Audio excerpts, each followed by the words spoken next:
Assalamualaikum warahmatullahi wabarakatuh. Jumpa lagi teman-teman. Nah, baik di kesempatan kali ini saya update lagi ya untuk HG680P. Berhubung tadi pagi sudah diupdate untuk B860H P1 dan P2 teman-teman. Nah, di update kali ini kita sudah mengupdate OpenWRT-nya ke versi stable ya, yaitu 21.02.6. Dimana di versi OpenWRT ini saya rasa engine-nya cukup mantap teman-teman. Jadi sangat banyak perbaikan dari ofisialnya ya. Dari versi sebelumnya yaitu 21.02.5 ke 21.02.6 ini. Nah, baik di sini tentunya OC only ya dan menggunakan kernel 5.4.204 Rere teman-teman. Dan kernel ini juga saya sertakan di deskripsi untuk teman-teman yang membutuhkannya ya. Di HG680P bisa langsung diinstal di internal memori tanpa kendala, kecuali di B860H memang harus ada ritual tertentu, teman-teman. Nah, baik di sini kita lihat ya firewall 3 tentunya karena masih firmware 21 dan ini memang itulah ciri khas di firmware 21. Beda di firmware 22 memang sudah menggunakan enable atau firewall 4, teman-teman. Nah, kita lanjut di bagian routes, tidak ada yang berubah. Begitu juga di sistem lognya ya. Kemudian di net monitor, berhubung karena bandwidth HD sudah tidak ada di sini teman-teman. Dan berganti bentuk seperti ini ya. Masih mirip-mirip sih dengan bandwidth HD. Tetapi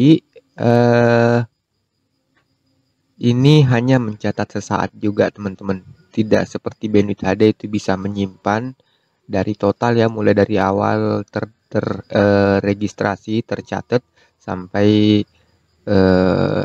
sampai dihapus lah, intinya seperti itu.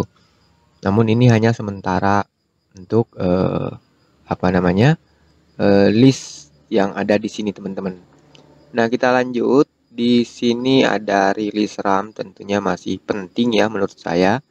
Kemudian berhubung karena masih firmware 21, maka load balancing masih tetap saya sertakan di sini teman-teman.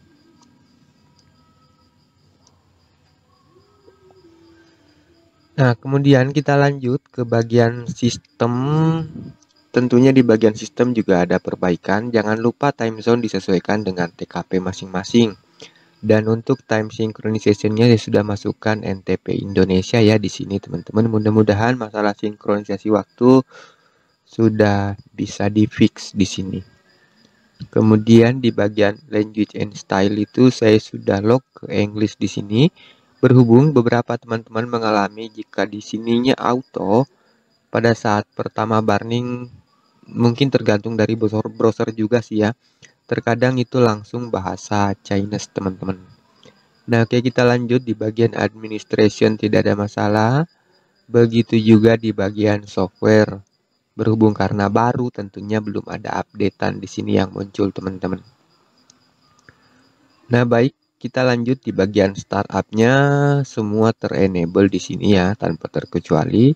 Kemudian di bagian local startup hanya ada satu perintah, yaitu perintah untuk mengaktifkan internet indikator di LED panel depan STBHG-nya teman-teman.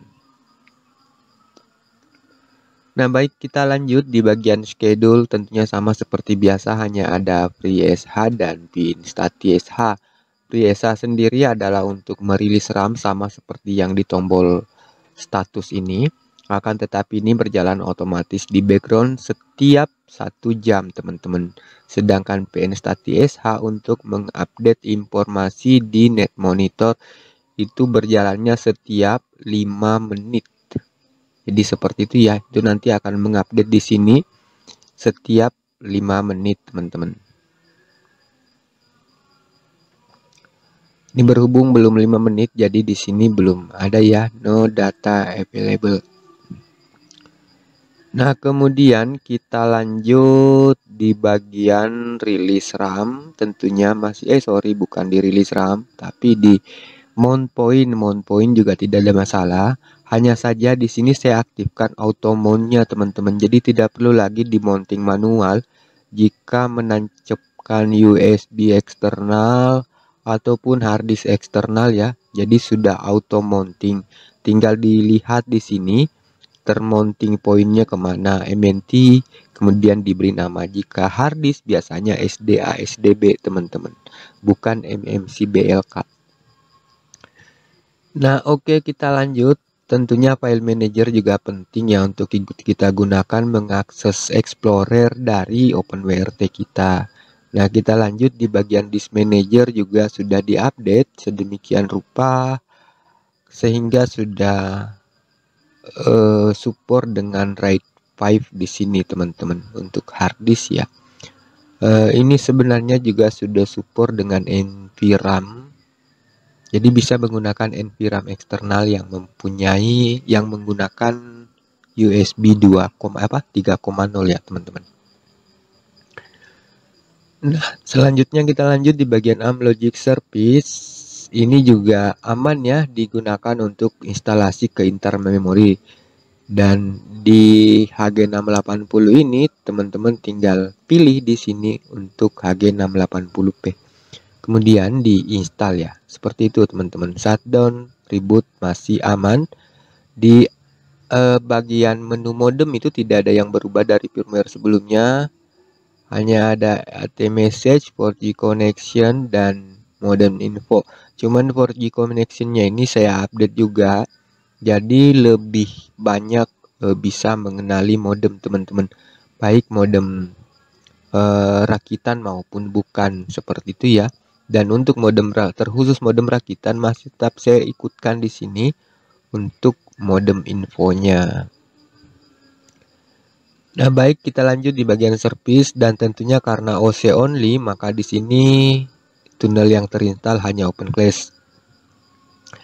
Dan tentunya di sini menggunakan OpenClass versi 111 ya teman-teman, 0.45.111. Untuk 112 saya belum update dulu karena memang sebelum saya update saya tentunya akan uji coba dulu apakah kompatibel sama dengan update sebelumnya yaitu versi 1.10 ya. Ekor 1.10 itu bermasalah, makanya tidak selang beberapa lama itu langsung diupdate lagi ke 111. Nah, makanya itu teman-teman saya tidak langsung ikuti updatean dari official karena terkadang ada bug yang mungkin terlewatkan sehingga bermasalah dan tidak lama diupdate lagi. Jadi kita tidak perlu mengikuti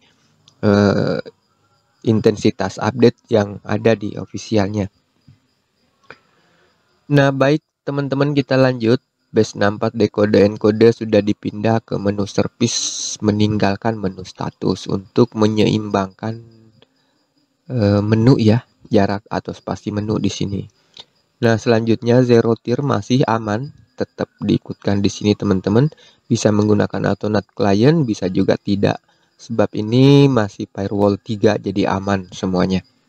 Oke, terminal kita lanjut. Di terminal juga ada perubahan teman-teman. Saya mengikuti build saya untuk X86 ya. Jadi informasinya mengikuti X86 yang pernah saya build seperti ini. Namun di sini saya sudah tambahkan untuk temperatur karena memang sebelumnya tidak ada temperatur di sini. Jadi di scriptnya saya edit sedikit untuk menambahkan temperatur.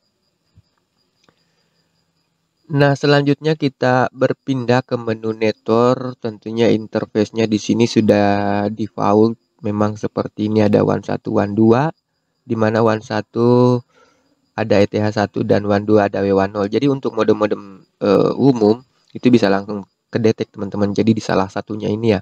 Dan tentunya untuk HP sudah pasti tethering kedetek di USB 0 seperti itu ya. Sedangkan untuk modem rakitan harap dirubah protokol di sini teman-teman. Jangan gunakan DHCP client tapi modem manager jika menggunakan modem rakitan. Itu aja sih yang dirubah. Nah, kita lanjut. Sebenarnya di sini ada menu wireless. Namun berhubung STB HG680 yang saya gunakan ini, memang saya sudah putus jalur tegangan ke modul chipnya ya, sehingga sudah permanen offline WiFi-nya teman-teman. Akan tetapi jika masih normal STB-nya di sini akan muncul menu wireless dan ini sudah WiFi on ya, WiFi on internal. Oke, kita lanjut di DHCP and DNS, tidak ada problem juga. Hostname jangan lupa tentukan hostname-nya di sini bagi teman-teman yang menggunakan yang suka menggunakan memanggil OpenWRT-nya menggunakan URL hostname di sini ya. Nah, tinggal diisi di sini, kemudian IP-nya diisi disamain dengan IP gateway STB-nya, teman-teman. Nah, kita lanjut static routes, tidak ada masalah. Di firewall juga aman, teman-teman. Masih ada custom rules di sini karena masih firewall 3. Nah, di sini diagnostik dan tentunya di sini sudah tidak ada bandwidth HD karena bandwidth HD-nya sudah saya lepas. Seperti itu ya teman-teman. Jadi kita belajar berusaha untuk tidak kepoin aktivitas orang lain, penggunaan orang lain. Seperti itulah kira-kira. Nah, oke, saya rasa seperti itulah yang bisa saya sampaikan teman-teman di update kali ini. Mudah-mudahan saja bermanfaat dan insya Allah engine versi 21026 ini sangat mantap menurut saya. Entahlah menurut teman-teman. Oke, saya rasa cukup sampai di situ teman-teman. Mudah-mudahan bermanfaat. Terima kasih banyak. Assalamualaikum warahmatullahi wabarakatuh.